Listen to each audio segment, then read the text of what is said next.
Today, I'm going to explain the movie Kristy, released in the year 2014. The movie begins with a hooded man taking pictures of a young woman who has been brutally murdered in an empty field.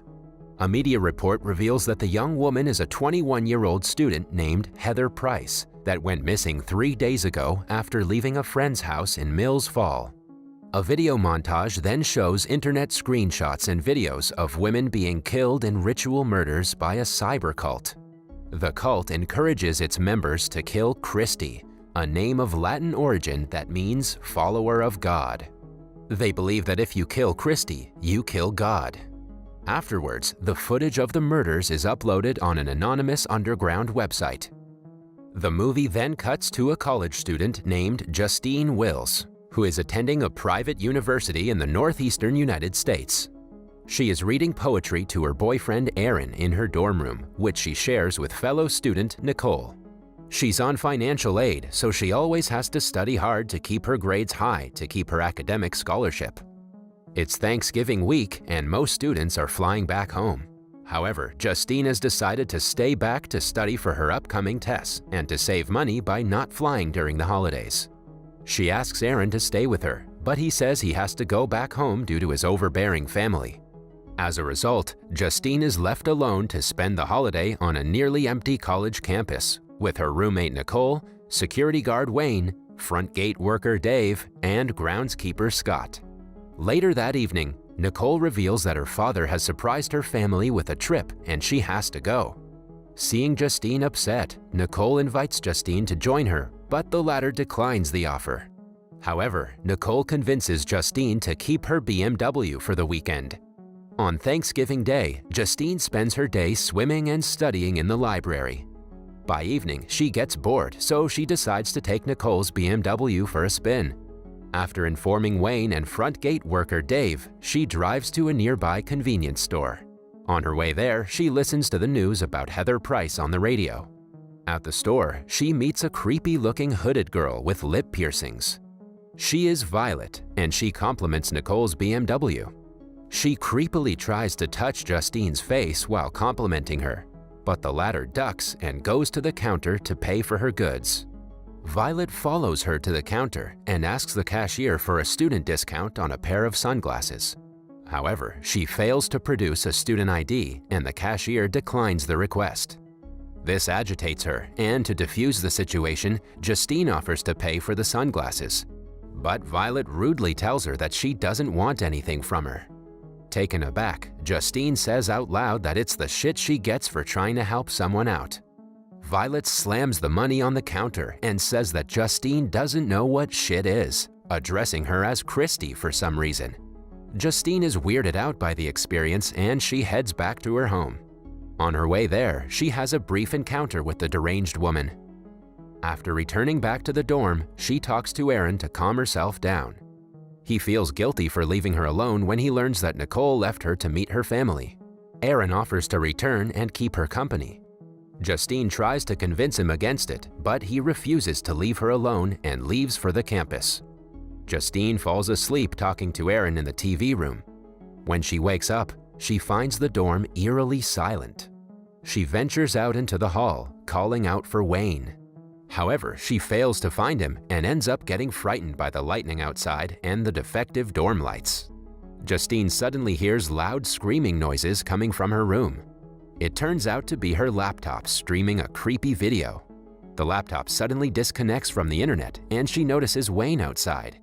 She calls out for him from her window but fails to attract his attention. She turns her focus back to her laptop, which starts getting bombarded by the letter K. Moreover, when she turns around, she notices a hooded figure. It turns out to be Violet, who has appeared in the room with a box cutter knife.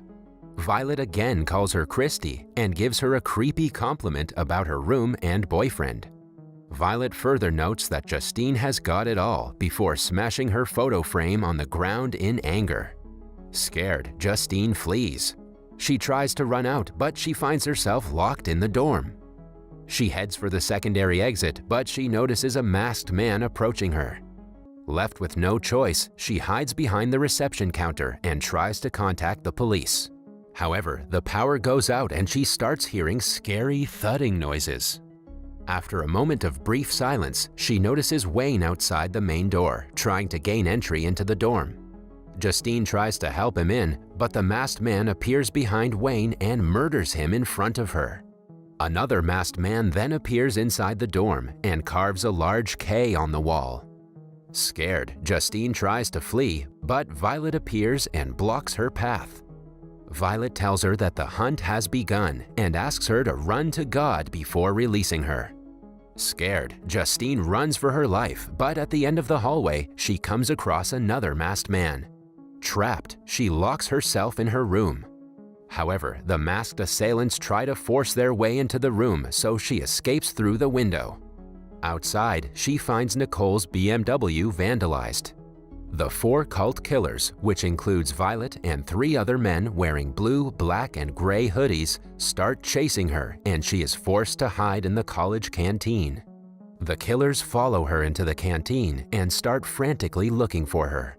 Using her wit, she manages to trick the killers and quietly sneak outside. She runs to the campus's stadium, where she finds Dave murdered in his car. Frightened, she runs back outside to look for a phone, but she ends up running into one of the killers. She again bolts and heads for Scott's house. She frantically bangs on his door, asking for help. Scott is still alive, and he takes her in. Justine explains the situation to him and asks him to fetch his cell phone. However, Scott returns with a shotgun and ventures outside to confront the killers. He isn't able to see anything due to the mist, and his dog Titus follows him outside and gets lost. Moments later, Scott and Justine hear the poor dog screaming in pain. Scott tries to look for the dog, but only to find its bloody belt. Scott returns back to the house and tells Justine to grab the phone from the drawer. As Justine calls the police, Scott goes out again to confront one of the killers running past the house. However, as soon as he exits the house, he is dragged away by the killers. Justine nervously walks outside and sees the killers hanging Scott to death from a swing set in the yard. Violet tries to approach her, but she manages to run away. Justine's 911 call finally connects, and she informs the operator about her situation as she runs. After safely hiding in the library, she updates the operator about her whereabouts. However, it is then revealed that Violet and her cult have hacked the call, and Justine was talking to Violet all along. Now aware about Justine's location, the cult members head to the library. Justine then receives videos and images of herself that Violet and her gang recorded. The message ends with a warning that they will hunt her. Justine and the cult then play hide and seek in the library. She almost gets caught, but manages to throw them off with Scott's cell phone. As they're distracted, Justine runs to the roof, but the group soon corner her on the terrace. Violet begins recording Justine again and asks her to smile, addressing her as Kristy. A broken-down Justine tells them that she is not Kristy, but Violet insists that Justine is Kristy because she has pretty hair and a pretty car. When one of the killers corners her on the roof and proceeds to stab her, Justine jumps off the building. Fortunately, she falls through the branches of a tree that help break her fall. She survives the fall and heads for the campus gate, but she is forced to return back when she notices Aaron arriving on the campus to check on her. She calls for him, but he drives past her without noticing. Aaron notices Violet running into a building and follows her inside, mistaking her for Justine. Justine also arrives and asks Aaron to get away from Violet. Before Aaron could reunite with Justine, one of the cult members appears and stabs him to death. Justine quickly gets in Aaron's car and proceeds to flee. One of the cult members jumps on the car, but Justine pins the maniac against the wall and crushes him to death. Justine then abandons the car and runs for the college's fitness center. She hides in the indoor swimming pool, and when one of the cult members follows her in and gets close to her, she gets into the pool to hide. Justine then attacks the cult member from behind with her car keys and drowns him. Justine then arms herself with the cult member's baseball bat and modifies it into a lethal weapon. The third masked killer soon arrives and notices his fallen friend in the swimming pool. Armed with a knife, the assailant looks for Justine in the bathroom. Justine tricks the killer with a recording of herself and attacks him from behind.